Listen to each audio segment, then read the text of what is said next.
자, 51절부터 58절까지 여러분들이 자막에 나오니까 거기서도 합독해 주시기 바랍니다. 시작. 보십시오. 내가 여러분에게 비밀을 하나 말씀드리겠습니다. 우리가 다 잠들 것이 아니라 다 변화할 터인데 마지막 나팔이 울릴 때에 눈 깜빡할 사이에 호련히 그렇게 될 것입니다.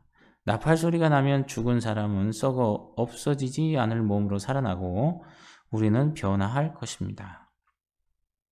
썩을 몸이 썩지 않을 것을 입어야 하고 죽을 몸이 죽지 않을 것을 입어야 합니다.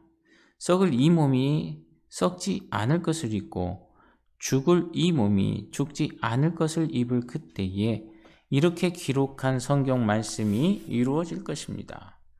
죽음을 삼키고서 승리를 얻었다. 죽음아, 너의 승리가 어디에 있느냐? 죽음아, 너의 독침이 어디 있느냐? 죽음의 독침은 죄요, 죄의 권세는 율법입니다. 그러나 우리 주 예수 그리스도를 통하여 우리에게 승리를 주시는 하나님께 우리는 감사를 드립니다. 그러므로 나의 사랑하는 형제자매 여러분, 굳게 서서 흔들리지 말고 주님의 일을 더욱 많이 하십시오. 여러분이 아는 대로 여러분의 수고가 주님 안에서 헛되지 않습니다. 아멘. 이거는 새 번역본으로 제가 읽어드리고 자막도 그렇게 나갔습니다. 오늘 고린도전서 13장은 우리가 저와 여러분이 잘 알고 있듯이 부활장으로 알고 있습니다. 부활장인데 죽은 자들이 부활하지 않을 경우 믿음의 무익함을 강조하고 있는 장이기도 한 것입니다. 그 정도로 부활은 우리에게 중요하다는 사실이죠. 고대 그리스나 로마 세계에서 많은 사람들은 죽음은 생명을 완전히 소멸시키거나 지하 세계에서의 영구적이지만 어둡고 실체가 없는 존재로 이어진다라고 믿었습니다. 그래서 그리스 로마의 그 신화들이 참 많이 있잖아요. 그게 다 그런 이해에서 많이 비롯되어진 것들이 있습니다. 그래서 학식 있는 이들은 죽음 이후 물리적인 몸을 가진 존재라는 개념을 아주 우스꽝스럽게 여겼어요. 있을 수가 없다는 거죠. 저거 완전히 무식쟁이 아니야. 저게 말이 돼. 라고 이야기했다는 거죠. 그런 가운데 고린도 교인들은 물질적인 몸이 질병, 죽음, 궁극적인 부패에 지배당할 수밖에 없는데 어떻게 그러면 영원히 살 수 있는지 이해하지 못했던 것 같습니다. 그런 가운데서 35절에서 58절의 단락에서는 바울은 이렇게 얘기하는 거죠. 하나님이 신자들의 몸을 변화시켜 불멸의 몸으로 만드실 것이다 라고 설명을 하고 있습니다. 저와 여러분, 하나님이 우리의 몸을 마지막에 변화시켜 불멸의 몸, 다시 말하면 영원한 삶을 살 수 있는 몸으로 우리를 만드실 것을 믿으십니까? 그렇다면 저와 여러분은 다시 오실 주님을 기다리고 소망할 수밖에 없다는 것이죠. 그것이 믿겨지지 않으면, 그 믿음이 없으면 그 이유는 당연히 생각조차 되어지지 않는다는 것입니다. 자, 그래서 오늘 읽은 본문에서 보면 보십시오. 51절에 내가 여러분에게 비밀을 하나 말씀드리겠습니다 라고 이야기합니다. 이 비밀은 원어의 의미에 보면 사람들이 인간적인 약함으로 인하여 하나님이 은혜로 자신을 계시해 주지 않으면 이해할 수 없는 어떤 것들을 말하는 데 사용되고 있습니다. 그러니까 우리가 약하기 때문에 하나님이 우리에게 은혜로 자신을 계시해 주지 않으면 이해할 수가 없는 거예요. 저 여러분 사시면서 참 이해되어지지 않는 일 참 많이 있잖아요. 뭐 많이도 있을 수도 있고 간혹 있을 수도 있고요. 그 중에 하나님의 은혜를 깨달을 때, 그 하나님의 나를 향하신 사랑을 깨달을 때 그 이해가 되냐는 거죠. 전혀 이해가 되지 않더라고요. 왜냐? 우리 스스로가 이미 흠이 많다는 것을 알기 때문에. 그런데 하나님은 그런 흠 많은 사람들을 사람들에게 흠을 보지 않으시고 그들의 반응을 보시더라는 거죠. 그리고 하나님은 은혜를 베풀어 주신다는 겁니다. 그러기에 저와 여러분이 어떠한 상황과 형편에 있을지라도, 죄를 지을 수 있는 상황과 형편에 있을지라도 거기에 대해서 죄에 대한 반응을 보이시면 안 된다는 겁니다. 왜? 하나님이 그 상황을 보는 것이 아니라 그 상황에 반응하는 나를 보시기 때문이라는 사실이죠. 그래서 다니엘서 2장 28절 말씀에도 보면 이렇게 기록하십니다. 오직 은밀한 것을 나타내실 이는 하늘에 계신 하나님이시니라. 아멘. 오직 은밀한 것, 다시 말하면 비밀한 것을, 비밀을 나타내실 이는 하늘에 계신 하나님이시다 라고 얘기합니다. 그러면서 에베소서 1장 9절에서 10절 말씀에도 보면 하나님은 자기가 기뻐하시는 뜻대로 그리스도 안에서 미리 계획하신 비밀을 우리에게 알려주셨는데, 여기 보니까 미리 계획하신 비밀을 우리에게 알려주셨다는 거예요. 그것은 때가 되면 하늘과 땅에 있는 모든 것이 그리스도 안에서 하나가 되도록 하는 것입니다. 이 하늘과 땅의 모든 것이 하나가 된다는 건 뭐예요? 하나님의 이 땅에 최후의 종말이 오는 거죠. 종말이 와서 심판이 있고 심판 이후에 펼쳐질 새 하늘과 새 땅의 아름다운 영원한 삶을 살아가는 그 나라가 임할 때, 바로 그것이 뭐예요? 그리스도 안에서 완전하게 하나 되는 겁니다. 그래서 여러분, 부활의 때에 살아있는 그리스도인은 그 몸이 변화되어 죽은 자들 가운데서 부활한 이들의 몸처럼 신령하고 죽지 않는 몸이 될 것이라고 성경은 말씀하고 있습니다. 데살로니가전서 4장 13절에서 18절 말씀에 보면 이렇게 기록하고 있습니다.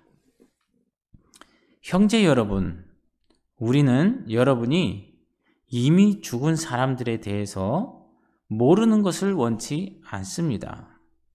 그렇지 않으면 여러분도 희망 없는 사람들처럼 슬퍼하게 될 것입니다. 우리는 예수님이 죽었다가 다시 살아나신 것을 믿습니다. 그래서 우리는 예수님을 믿다가 죽은 사람들도 하나님이 그와 함께 데리고 오실 것을 믿습니다. 우리는 주님의 말씀으로 여러분에게 말합니다. 주님이 재림하실 때까지 우리 살아남은 자들도 이미 죽은 사람들보다 앞서지 못할 것입니다. 그것은 주님이 호령과 천사장의 소리와 하나님의 나팔 소리와 함께 하늘에서 내려오실 때 그리스도를 믿다가 죽은 사람들이 먼저 부활할 것이기 때문입니다. 그 후에 우리 살아남은 사람들도 그들과 함께 구름 속으로 끌려 올라가 공중에서 주님을 만나 영원의 주님과 함께 있게 될 것입니다. 그러므로 여러분은 이런 말로 서로 위로하십시오. 여기서 여러 가지 말씀을 드릴 수 있지만 이미 우리의 몸은 부활 때 살아있는 몸, 그런데 부활 때 죽은 몸도 살리시고 살아있는 몸도 동일하게 어떻게 하신다는 거예요? 영원의 삶을 살아갈 수 있는 그 거룩한 모습으로 변화되게 하신다는 겁니다. 그러니까 세상에서 이것을 갖고 뭐 하라는 거예요? 주님의 재림 때를 바라보면서 서로 위로하라는 겁니다. 서로 위로는, 지체 간의 위로는 다른 것으로 위로가 아니에요. 주님을 바라보고 주님의 은혜를 구하게 하고, 그리고 재림의 소망을 두고 거기에 기대를 갖게 하는, 이것들이 사실은 교회 안에서 교제 속에 나타나는 위로인 것입니다. 그러면서 그 뒤에도 보니까 뭐라 말씀하세요? 죽음을 삼키고서 승리를 얻었다, 그렇게 이야기합니다. 여기서 죽음이라는 것은 무엇을 얘기합니까? 26절이죠. 26절의 죽음은 신자들이 죽은 자들 가운데서 마침내 부활할 때에 사망을 멸하는 일은 완료될 것이다. 근데 더 이상의 아픔이나 이런 것이 없는 거죠. 히브리서 2장 14절에서 15절. 이 자녀들은 피와 살을 가진 사람들이기에 그도 역시 피와 살을 가지셨습니다. 그것은 그가 죽음을 겪으시고서 죽음의 세력을 쥐고 있는 자, 곧 악마를 멸하시고 또 일생 동안 죽음의 공포 때문에 종노릇하는 사람들을 해방시키기 위함이었습니다. 사람들에게 가장 두려운 공포가 뭐냐 하면 여러 가지가 있는데요. 결국은 죽음으로 귀결되더라고요. 그런 것 때문에 죽음을 통해서 어떻게 해요? 마귀는 계속 공포를 넣는 거예요. 그러면 어떻게 돼요? 그 공포와 두려움과 근심과 걱정이 되면 어느 순간인가 내가 딱 거기에 올무에 사로잡히게 됩니다. 그러면 나는 거기에 종노릇할 수밖에 없는 거예요. 근데 이것에서 해방시키기 위해서 어떻게 해요? 예수 그리스도께서 우리를 당신의 피로 구속하셔서 자유케 해 주셨다고 말씀하십니다. 요한일서 3장 31절.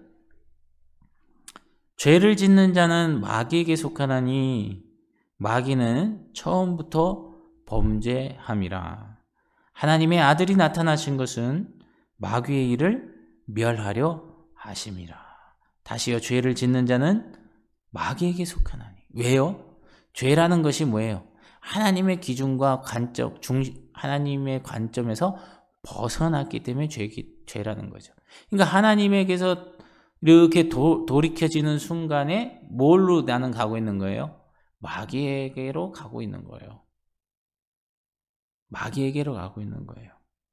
그래서 기웃기웃 하지 말라는 거예요. 여기 있다 저기 있다 해도 너희들이 가지 말라. 이거는 어디서 뭐가 너에게 맞고 너에게 뭐가 신기해 보이고 이러더라도 거기에 반응하지 말고 너희들이 정말 진리라고 깨닫고 내가 가르쳐준 그 모든 것, 그것 가운데 너희들이 배우고 확신한 것 가운데 더욱더 든든히 서라. 그렇게 말씀하시는 거예요. 그러니까 그게 뭐냐면 그 길을 꾸준하게 그 신뢰함으로 나아가라는 거예요. 그러면 돌파가 일어난다는 겁니다. 그래서 죄를 짓는 자는 마귀에게 속하나니 마귀는 처음부터 범죄함이라. 처음부터 마귀는 범죄했는데요. 어떻게 범죄했어요? 사람에게 그럴까라는 생각을 넣어서 사람이 스스로 움직여서 사람이 죄를 짓게 했다는 거예요. 그러니까 마귀는 절대 자기 손으로 죄를 짓지 않습니다. 우리 스스로에게 죄. 그래서 스스로 미혹당하지 않도록 주의하라고 주일날 말씀도 같이 나누었던 것입니다. 사람의 미혹을 받지 말라는 말씀이죠. 그래서 마귀는 처음부터 범죄함이라. 하나님의 아들이 나타나신 것은 뭐를 멸하려고? 마귀의 일을. 그러니까 예수 그리스도가 이 땅에 오신 것은 마귀가 하는 이 모든 것들을 멸하시기 위해서 그가 실제적으로 증거가 되셔서 이 땅에 우리의 롤모델이 되셨다는 거예요. 길이 되셨다는 거예요. 그것을 우리는 따라가면 되는 거예요. 그래서 우리 보고 12제자의 모습을 통해서 예수님 가신 길 그대로 가라는 거죠. 그럴 때 어떻게 해요? 내 안에 있는, 또 우리 주변에 있는, 이 땅에 있는 마귀의 일들이 멸하게 되는 것입니다. 파쇄되게 되는 것이죠. 계시록 21장 3절에서 4절 말씀에도 보면 이렇게 기록하십니다. 내가 들으니 보좌에서 큰 음성이 나서 이르되 보라, 하나님의 장막이 사람들과 함께 있으며 하나님이 그들과 함께 계시리니 그들은 하나님의 백성이 되고 하나님은 친히 그들과 함께 계셔서 모든 눈물을 그 눈에서 닦아주시니 다시는 사망이 없고 애통하는 것이나 곡하는 것이나 아픈 것이 다시 있지 아니하리니 처음 것들이 다 지나갔음 이러라.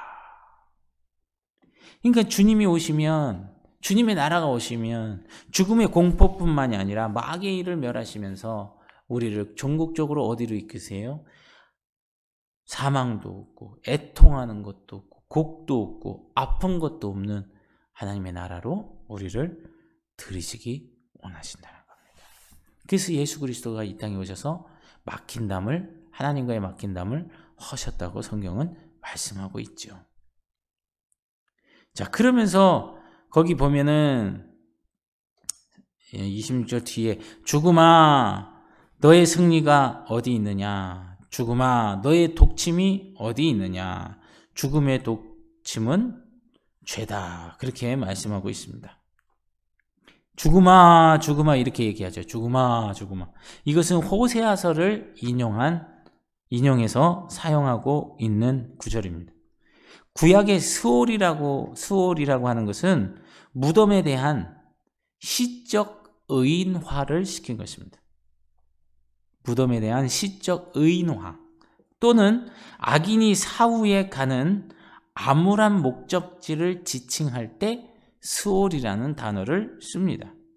이런 맥락에서 바울은 일반적 부활을 하나님이 신실한 자들을 위해 육체적인 죽음뿐만이 아니라 영원한 심판에 대해서도 승리하시는 것으로 간주하고 있습니다.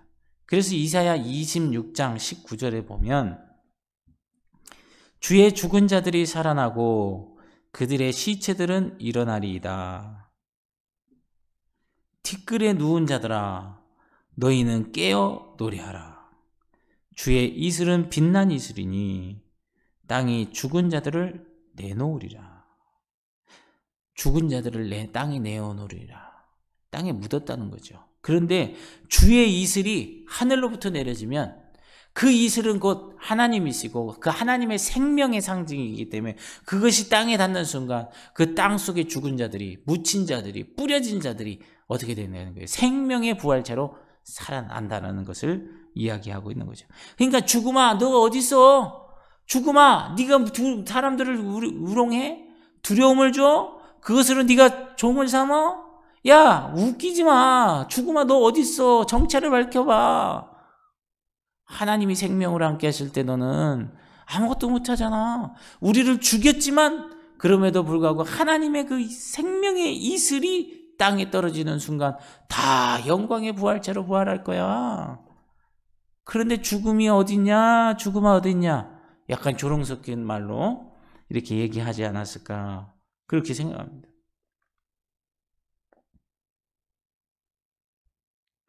그러면서 에스겔서 37장 12절에도 이렇게 말씀하십니다. 너는 대언하여 그들에게 이르기를 주 여호와께서 이같이 말씀하시기를 내 백성들아 내가 너희 무덤을 열고 너희로 거기서 나오게 하고 이스라엘 땅으로 들어가게 하리라. 호세아서 13장 14절에도 이렇게 말씀하시죠. 그러므로 너는 대언하여 그들에게 이르기를. 똑같으네요. 제가 똑같은 구절을 아니라 똑같은 거네요. 그죠? 똑같습니다. 제가 찾아서 읽어드리죠. 이게 원래 생방송은요 항상 방송사고가 간혹 나기도 합니다. 저희 전문 방송이 아니에요. 이해하시나요? 한 번만 이해하시면 다 이해하실 것 같은데요.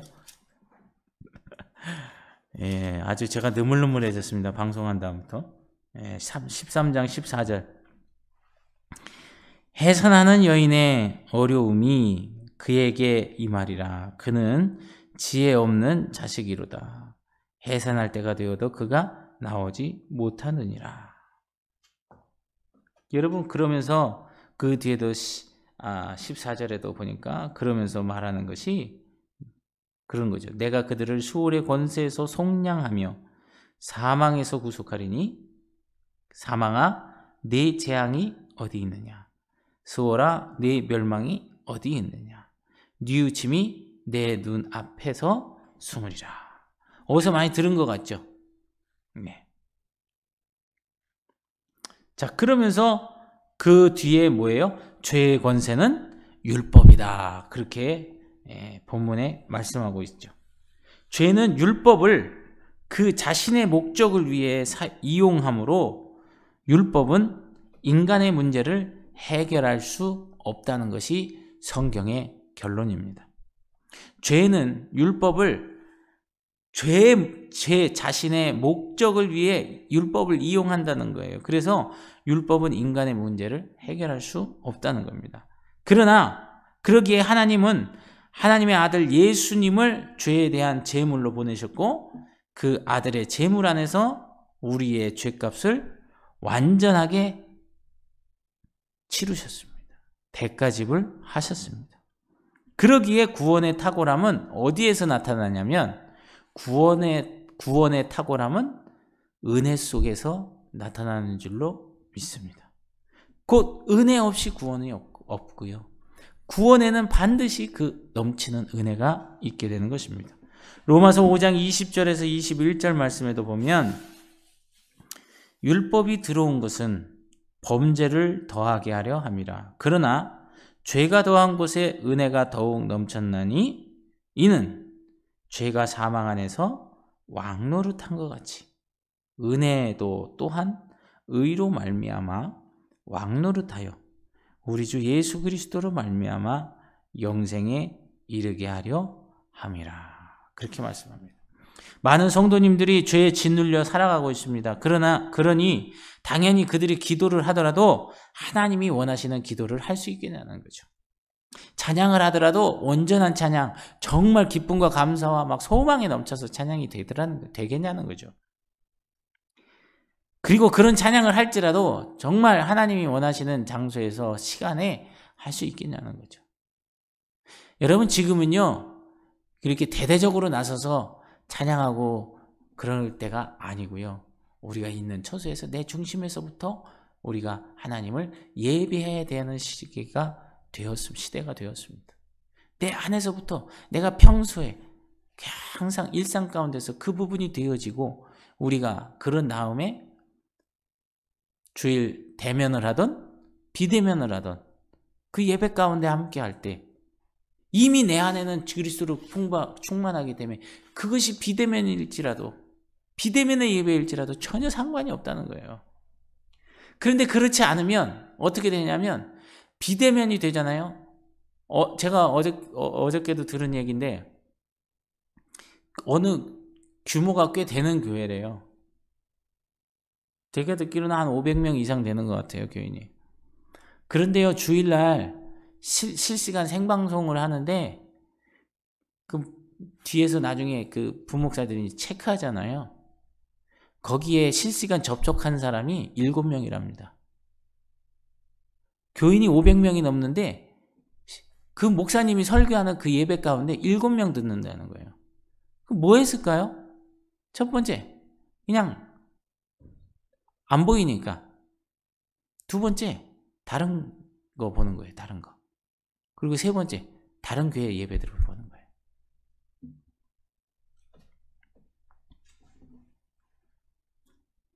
여러분, 이런 엉뚱당뚱한 일들이 생겨지는 겁니다.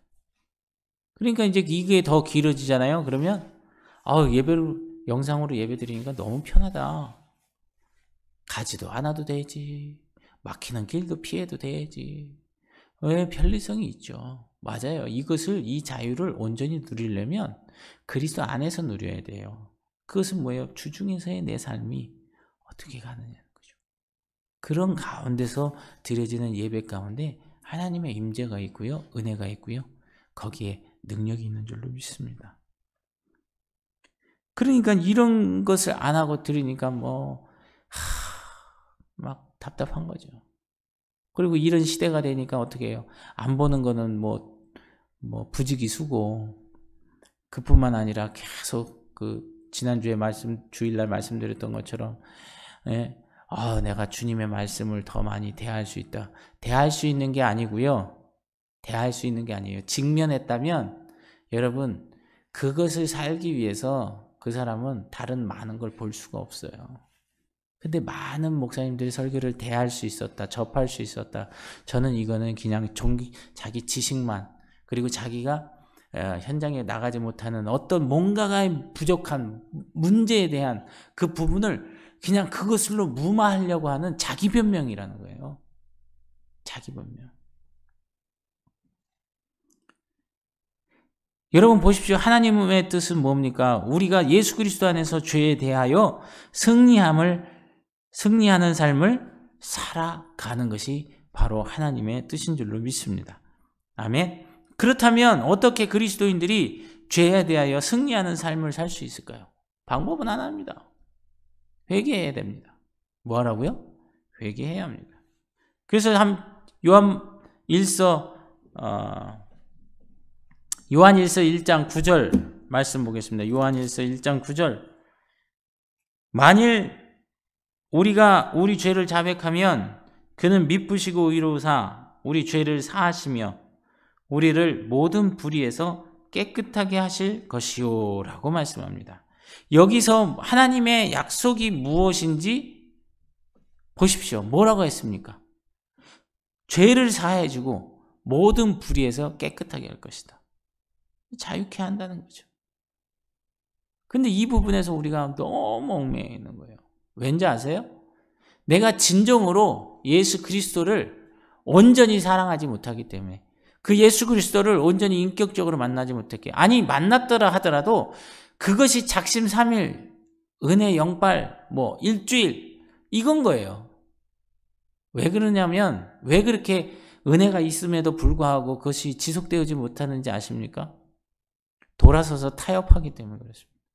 돌아서서 다른 거 생각하기 때문에 그렇습니다. 그렇다고 우리가 맨날 생각할 수 있냐? 아니요. 하려고, 생각하려고, 찾으려고, 구하려고 우리가 생각날 때마다 자꾸 생각을 해내는 거죠. 그래서 예수님 감사합니다. 별것 아니지만 할 때마다 우리의 생활 가운데서 하라 그랬잖아요. 그게 뭡니까? 주님을 인식하는 거예요. 주님의 도우시기. 그러면서 주님, 그래 맞아. 이 상황에서 내가 왜 기도하지 않았지? 내가 이 상황에서 왜 주님께 물어보지 않았지? 이렇게 하고 나가는 거죠. 그러다 보면 어느 순간에 우리 일상은 계속해서 주님과 이 안테나가 아니죠. 주파수를 맞추고 살아가는 사람이 되는 것입니다. 그래서 오늘 단톡에도 올렸던 간단한 문구도 여러분 거기서 잘 보십시오. 조지 밀러가 뭐라고 얘기했나. 결국 그 자유함을 우리에게 주시기 원하신 건데, 이 자유함에 대한 부분들을, 그래 이런 상황이 됐으니까 나는 그냥 이렇게 하고 말 거야 하고 자기 기준으로 딱 끝내는 그 자유를 얘기한 게 아니란 말이에요. 그건 자유가 아니에요. 하나님이 말씀하신 자유는 그게 자유가 아니라고요. 주 안에서의 자유예요. 주님 안에서의 자유. 사람들이 이것을 빼먹어요. 왠지 아세요? 가면 갈수록 절대적 가치에 대해서 부인하는 그 포스트 모던 시대들은 이미 벌써 지나가고요. 모든 것을 다 그냥 아주 기준 자체가, 질서 자체를 무시해버리는 시대가 지금 이 시대가 되어가고 있다는 겁니다. 그런 속에서 하나님의 절대적인 가치와 진리의 그 길로 인도하시는 그 질서들, 이런 것을 인정하지 않는다는 거예요. 왜 그래야만 되는데요? 그렇게 얘기하는 거죠. 하나님의 질서까지도 무시하고 그렇게 살아가게 되는 겁니다. 그게 어디 나와요? 자기 소견에 옳은 대로 사는, 사사기에 나왔던 그 모습 그대로인 거예요. 그 모습 그대로. 누가? 예수님 믿는다고 하는 사람들이, 은혜를 좀 안다고 하는 사람들이, 성령의 역사를 경험했다고 하는 사람들이 그 자리에서 영적 괴물이 되어서 있더라는 거죠. 썩은 냄새 펑펑 풍기면서. 하나님께서는 우리가 죄를 고백하고 회개하면 우리의 죄를 사해 주시고 모든 불의에서 깨끗하게 해주신다고 약속하셨습니다. 할렐루야. 이것이 죄를 이기는 방법입니다. 이것이 죄를 이기는 방법. 회개를 통해서 죄를 이기고 은혜가 충만한 신앙생활을 할 수 있게 된다는 거죠. 그래서 회개하라. 천국이 가까워요. 회개할 때 그게 가까워는 거예요. 그 나라가 오는 겁니다. 많은 그리스도인들이 신앙생활을 하면 할수록 오히려 은혜와 감격을 잃어버린다고 합니다. 신학교 들어갈 때는 목사의 신앙이지만 신학교 졸업할 때는 완전히 잡사의 신앙도 안 된다는 거예요. 오히려 불신자가 돼서 나오는 사람도 있다는 거예요. 저희 신학교 들어갔을 때도 했던 말이고요. 그 말이 뭔 말인지 몰랐어요.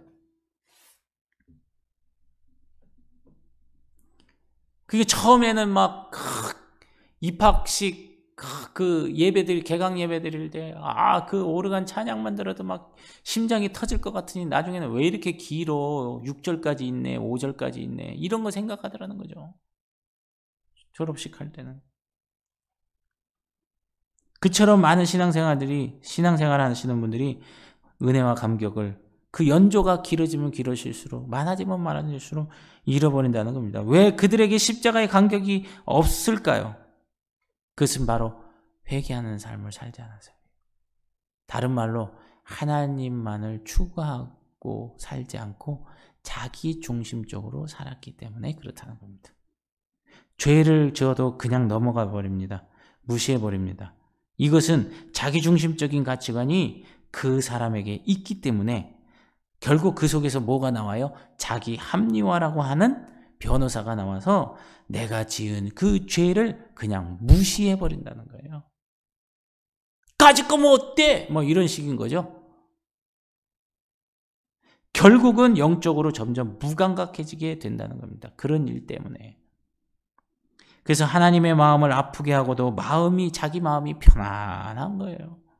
죄를 짓고도 아무렇지 않게 거룩한 척하고 예배하는 거죠.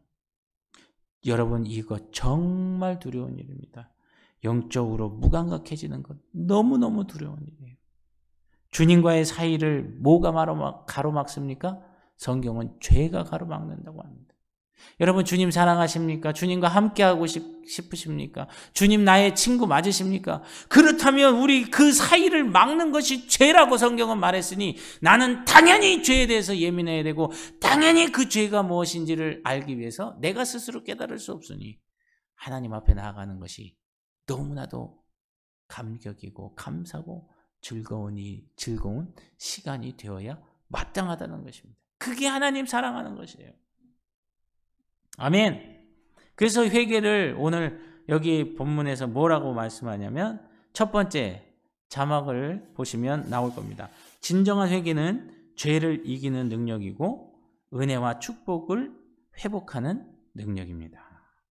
죄를 이기는 뿐만 아니라 죄가 나가니까 뭐가 와요? 당연히 모든 것에 근원 되시는 그 아버지께서 오셔서 은혜와 축복을 내 안에 회복시켜 주신다는 겁니다. 자, 그런데 성경은 이렇게 말하는데 왜 회개하지 않을까요? 우리 안에 회개에 대한 좌절이 있기 때문이라고 말씀합니다. 많은 사람이 죄를 짓고 회개합니다. 그런데 그렇게 죄 짓는 것과 회개를 반복하다 보면 어느 순간에 회개해도 죄 짓는 거 똑같네. 그러니까 회개해도 소용없네. 라고 하는 좌절감을 느끼게 되고 결국 회개 없는 삶으로 가게 된다는 겁니다. 그럴 때 어떻게 돼요? 죄를 인정하게 되는 거죠. 그리고 죄를 받아들이는 거예요. 넙죽 먹는 거예요. 여러분, 이것은 죄만 바라보고 회개하니까 마음이 무거워지고 회개에 대한 좌절을 겪는 겁니다. 회개하라니까 뭐를 바라봐요? 회개를 할 때 누구를 바라봐야 돼요? 그것을 능히 사하실 그분을 바라봐야 되는데 우리는 그냥 단순히 내가 진 죄만 바라보는 거예요. 죄만 바라보고 어떡하지 해결해 주세요. 넌 누구한테 얘기하니? 죄에다가 얘기해요. 죄를 능히 사하실 그분을 바라봐야 되는데 보지 않고 그 죄만 바라보고 있는 거예요. 그러니까 해결도 안 될 뿐만 아니라 늘상 뭐예요? 죄에 찌들어서 사는 거예요.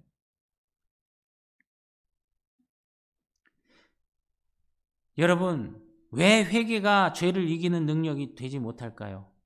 성경이 거짓말입니까? 아니죠. 이것은 예수님과의 인격적인 관계 없이 그냥 회개라고 하는 그 소위 속된 말로 뉘우침, 제발 벗어났으면 좋겠다고 하는 한풀이 같은 나의 그런 비명 같은 소리들, 이런 것만 하기 때문에 회개를 했음에도 불구하고 죄를 이기는 능력이 나타나지 못한다는 겁니다. 성경에 기록된 하나님의 말씀은 예수님과 인격적인 관계가 될 때 비로소 예수 그리스도의 생명이 우리 가운데 부어진다고 말씀하십니다. 이처럼 회개도 예수님과 인격적 관계를 가질 때 비로소 회개에 예수님의 생명이 부어지고 그때 죄를 이기는 능력이 열매로 나타나게 되는 줄로 믿습니다. 우리의 삶은 다 주님과 관계되어 있습니다. 아멘. 여러분의 삶, 나의 삶, 우리 모두의 삶은 다 주님과 관계되어 있다고요. 그러니 회개 없이 산다는 것은 예수님께서 함께 계신다는 것을 믿지 않는 증거가 되는 겁니다. 그래서 교회 다니시고 뭐 해도 회개하지 않는 사람들은 예수님을 믿는 사람이 아니라는 증거를 자기 스스로가 삶으로 보여주고 있는 것입니다. 근데 많은 분들이 그러죠. 교회 다니면서 칭찬받고 위로받고 또 그리고 높임을 받고 존귀함을 받고 막 그런 거 있잖아요. 섬김도 받고 그런 걸 좋아하죠. 좋죠, 받으면. 근데 여러분, 그거와는 전혀 상관이 없어요. 그런 것이 오히려 불편해야 돼요. 예.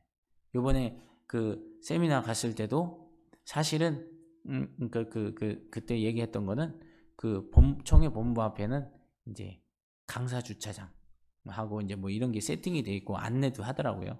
그리고 이제 나머지는 일반은 저 밑에 있는 교회에다가 대고 그 산 언덕을 올라가야 돼요. 근데 제가 올라갔다가 본부까지 갔다가 후진을 해서 다시 내려왔어요. 왜냐?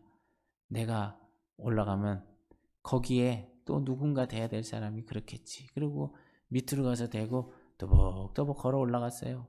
올라갔더니 여러 가지 분주하더라고요. 그러니까 전 강사잖아요. 쉽게 말하면. 그러면 앉아있으면 돼요. 학장실에 가서. 근데 앉아있는 게 너무 불편한 거죠.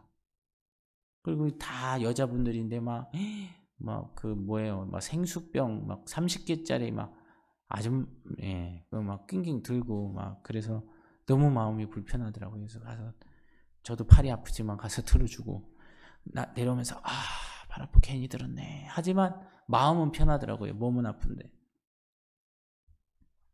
여러분 그런 것들이 우리 삶 가운데 되어져야 돼요.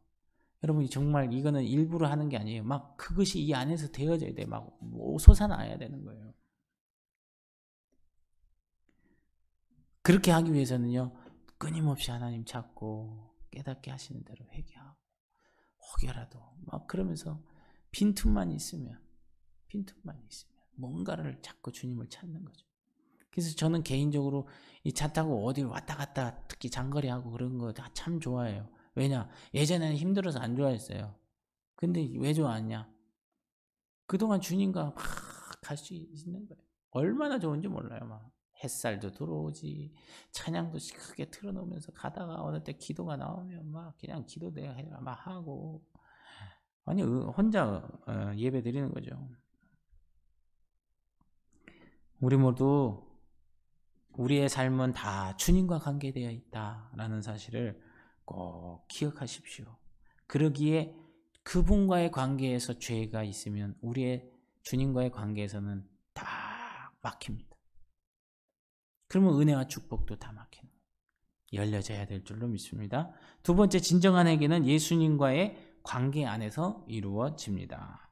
예수님을 의식하지 않고 말하고 행동했던 모든 것들, 다시요. 예수님을 의식하지 않고 말하고 행동했던 모든 것, 예수님께 묻고 상의하고 결정하지 않은 것, 모든 것이 회개할 거리라는 사실을 깨닫게 된다는 것입니다.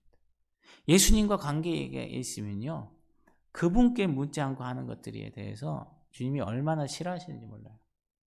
싫어한다는 건 약간 질투하시는 거죠. 그래, 너 잘났어. 이러는 거죠. 저는 개인적으로 그래요. 제가 이거 당연히 이건데? 이러고 딱 해놓고 아차 싶은데 이미 좀 늦었어. 그러면 그냥 해버리잖아요. 그냥 해버려요. 그러면 나중에 삐지신 것 같아요. 네가 그렇게 능력 많냐? 그러면 네가 해라. 이러시는 것 같은 거죠. 그럼 어떻게 해요? 아니요. 전 절대 그럴 게 없는데요. 죽을 죄를 졌습니다. 살려주세요. 이제 그러고 나갈 수밖에 없는 거죠. 그러면 또 주님은 또 언제 그러는 것이 너 진짜냐? 뭐 이러시는 것 같아요. 아예 진짜예요. 한번 시험해 보셔도 돼요. 막 이러고 시험해 보실래요? 뭐 이러고 들어가요. 그러면 이번 한번 봐준다. 막 이런 식인 것 같은 거죠. 아이 그렇다. 예, 그런 것 같더라는 거죠. 그러면 또 그 다음에는 또 관계가 좋아지기도 하고 그랬어요. 그래서 여러분 예수님을 의식하지 않고 했던 말과 행동들, 예수님께 묻지 않고 상의하고 결정했던 거, 이런 것들도 다 회개거리라는 거. 전에도 말씀드렸지만 배고파서 중국집 가는데 주님 짜장면 먹을까요? 짬뽕 먹을까요? 그러면 주님 뭐라 그러신다 그랬죠? 그런 거 기도 안 하시겠지만 아마 그럴 거예요. 짬짜면 먹어라 그럴 거예요. 이런 얘기에도 안 웃으시면 약간 좀 문제가 있습니다. 세 번째 진정한 회개는 예수님을 바라보는 것입니다. 예수님이 나와 함께 하시는 것을 분명히 아는 사람은 계속해서 회개의 삶을 살게 돼요. 이것이 자기에게 너무너무 기쁜 거예요. 왜? 자꾸 가면 갈수록 막 맑은 샘물이 올라오니까 막 그 맑은 샘물에 물을 딱 했을 때 그 냄새는 산소 깊숙한 곳에서 맡는 냄새는요, 물 냄새가 다르더라고요. 물 냄새가. 당연히 맛도 다르겠죠. 그런 것을 우리가 영적으로 느낀다는 거예요. 그러니까 당연히 생수에 갈급한 거죠. 그래서 회개는 결국 우리로 하여금 죄를 이기게 한다는 겁니다. 예수님께서 나에게 더 분명한 실제가 되어 주시기 때문에, 뭐를 통해서? 회개를 통해서 나에게 분명한 실제가 되어 주시기 때문에 우리는 그것을 통해서 당연히 죄를 이기는 거예요. 예수님이 이렇게 얘기하시지 않고 이 나에게 삶에서 이렇게 하셨는데 네가 뭐냐? 사단아! 네가 뭐냐? 사단아, 네가 어디 있느냐? 무엇으로 날 끄였느냐? 주님 말씀하셨다. 담대하게 나가는 거죠. 그리고 마지막 네 번째, 죄보다 무서운 것은 진정한 회개가 없는 것입니다. 죄를 짓는 것보다 더 무서운 것은 진정한 회개가 없는 게 더 무서운 거예요. 마귀는 결정적인 순간을 노리고 있습니다. 에덴 동산 때부터 결정적인 틈을 노리고 있었어요. 그런데 진정한 회개가 없는데도 많은 분들이 어떻게 해요? 아무렇지도 않게 살아가요. 아무렇지도 않게. 예수 믿는다면서 죄 짓는 사람도 많고, 죄져도 아무렇지도 않고. 뭐 저 사람이 그러는데 뭐 난들 이러면 어때? 막 이제 이런 거죠. 이게 뭔지 아세요? 완악해진 증거입니다. 예수 믿는 사람들이 완악해진 증거가 그거예요. 아무렇지도 않게 여기는 무감각해진 거죠. 마지막으로 베드로전서 5장 8절 말씀을 우리가 보겠습니다. 다른 번역본입니다. 바짝 정신을 차리고 철저하게 경계하십시오. 여러분의 원수인 마귀가 울부짖는 사자처럼, 얼마나 배가 고프면 울부짖겠어요. 삼킬 자를 찾아 돌아다니고 있습니다. 지금도 돌아다니고 있다. 어떻게 삼켜요? 죄를 져도 아무렇지도 않게 자기 합리화를 시켜서 그냥 죄를 짓게 만드는 거죠. 죄를 짓고도 잊어버리게 만드는 거죠. 왜요? 잊어버려야 하나님 나라 갔을 때 그 죄가 회개치 못한 죄들로 인해서, 어마무시한 죄들로 인해서 그거 갈 수 없어요. 둘째, 왜 갈 수 없냐면 그런 죄된 삶으로 그의 주어진 삶을 살았기 때문에 하나님의 뜻과는 이미 멀어진 상태라는 거죠. 그러니 하나님 잔치 자리에 참여할 수가 없죠. 여러분에게 질문합니다. 죄를 짓고도 회개하지 않고 넘어갔던 일은 없습니까? 넘어갔다면 그 이유는 무엇 때문에 넘어갔습니까? 이 부분을 저와 여러분이 다시 한번 이렇게 깊이 생각해야 될 줄로 믿습니다. 죄를 이기는 능력은 뭐라고요? 회개에 있다는 겁니다. 왜냐? 하나님과, 다시 말하면 예수님과 나 사이를 가로막는 방해물은 다른 것이 아니라 죄밖에 없다는 거예요. 죄라는 거예요. 죄. 그것을 하기 위해서 마귀는 지금도 끊임없이 우리의 생각과 마음, 상황을 움직여가면서 우리가 두려움과 공포와 근심과 걱정과 염려로 인해서 그 틈을 벌어지게 만든다는 거예요. 할 수만 있으면 믿는 자들로 주님과 벌어지도록 만드는 거예요. 이간질시키는 거예요. 분리시키는 거예요. 그것이 마귀의 이름이고 마귀의 목적입니다. 이것을 알면 저와 여러분은 당연히 하나님의 얼굴을 구하면서 내가 할 수 없으니 주님의 은혜가 필요합니다. 죄가 나를 잡아먹으려 합니다. 도와주세요. 여러분 몸에 암이 걸리는 징조가 발견되었습니다. 그런데 이 암덩어리들이 자라는데 좋은 음식을 여러분의 입이 땡긴다고 해서 발견이 됐는데 계속해서 드시겠습니까? 절대 먹을 수 없죠. 무슨 일이 있어도 그 음식 안 먹습니다. 암이 싫어하는, 암을 밀어낼 수 있는 음식을 찾아서 먹게 되어 있습니다. 마찬가지예요. 죄를 발견하고 그 근원인 마귀를 발견했다면 우리는 그렇게 살 수 없어요. 거기서 빠져나와야 돼요. 그 방법은 뭐라고요? 그 힘이 어디서 나오냐? 회개에서 나옵니다. 죄를 이기는 능력을 우리에게 주신 줄로 믿습니다.